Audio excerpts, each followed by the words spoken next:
In a village a couple of hours' drive from Jakarta, a mother grieves for her son. The 34-year-old died because of his minority religious beliefs, and the nature of his death has shaken Indonesia to the core. Even until now, I don't believe that my son...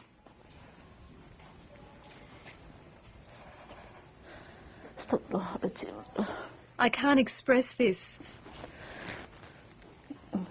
The pain, the sadness, I'm suffocated. I can't express it verbally or non-verbally. I can't accept my son died like that.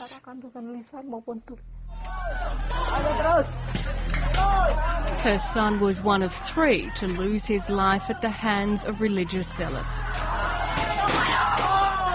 And the moment exposed to Indonesians just how deep and dark the sentiment is that lurks within some parts of the nation. When I asked my son how's the condition of the body, he didn't even want to tell me. Indonesia's much vaunted values of pluralism and religious tolerance are under attack. This bomb was destined for the founder of an Islamic organisation with liberal views.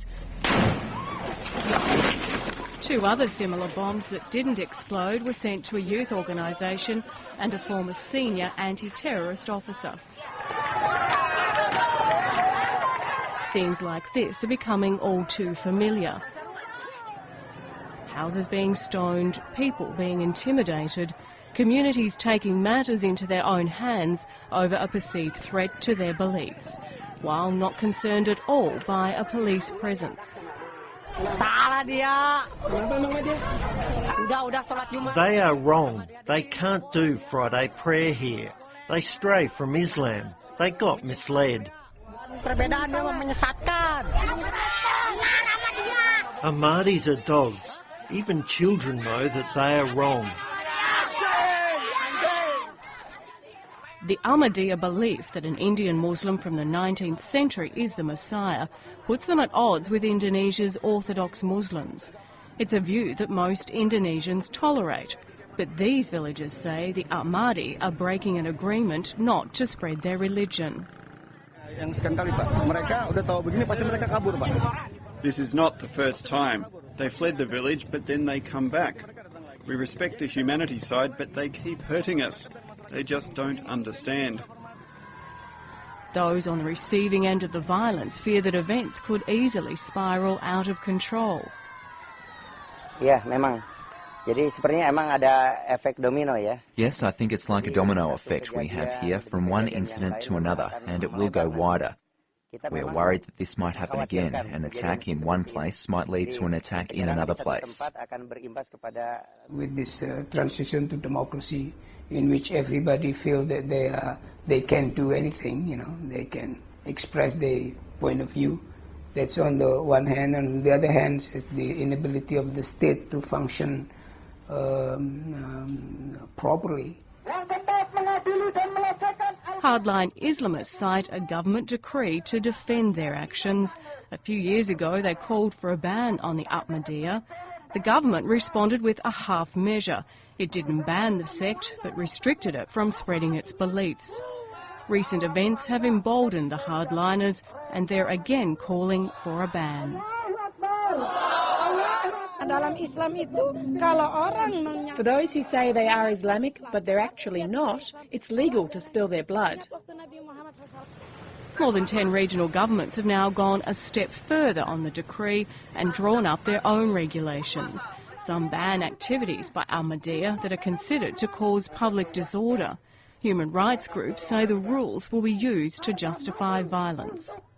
This is crazy, you know, I mean, having the East Java governor disband or froze all the activities of Ahmadiyya and also the West Java, and yet at the same time the Jakarta governor took a different stand, and also the governor of Yogyakarta. You know, this thing could not happen in a unitary nation state like Indonesia. Indonesia's peak Muslim council met to discuss the new rules. sitting down with police to devise a strategy to peacefully take over Ahmadiyya mosques. The first attempt in the city of Bandung failed. Their plan to use their own preacher rejected. But this is likely to be just the start. I believe there will be resistance in some areas, but that's okay. We won't stop trying. We'll continue to convince them. Between small villages, there is claim and counterclaim about who has done what.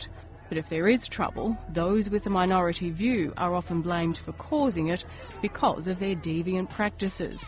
In the case of this village, Cisalada, they're accused of trying to spread their faith. If they are banned or separate their teaching with Islam, it would be fine. I'm worried if they are not banned, things we don't expect might occur. In October last year, a mob came into this small town and started attacking people's buildings and belongings. For instance, they took to the preacher's house and smashed windows and torched parts of it. They dragged out his motorbike and torched that, and you can see the damage that's done there. The house next door was also vandalised, and as you can see, that's in the process of being renovated.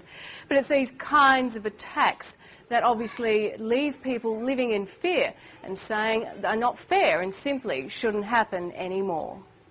The apparatus looks weak in handling the perpetrators. They have to be put on trial, not only the low-level people, but the intellectual brains behind them. The police and military visit the village a few times a day, but that hasn't stopped some families from moving out. What the state has to do is to protect a violence not to occur. Stop violence. That's what the main duty of the state.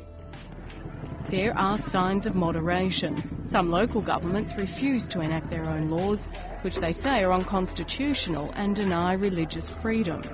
And people have been arrested, including several men linked to the brutal attack in Cikasek. But for some, the despair is too deep.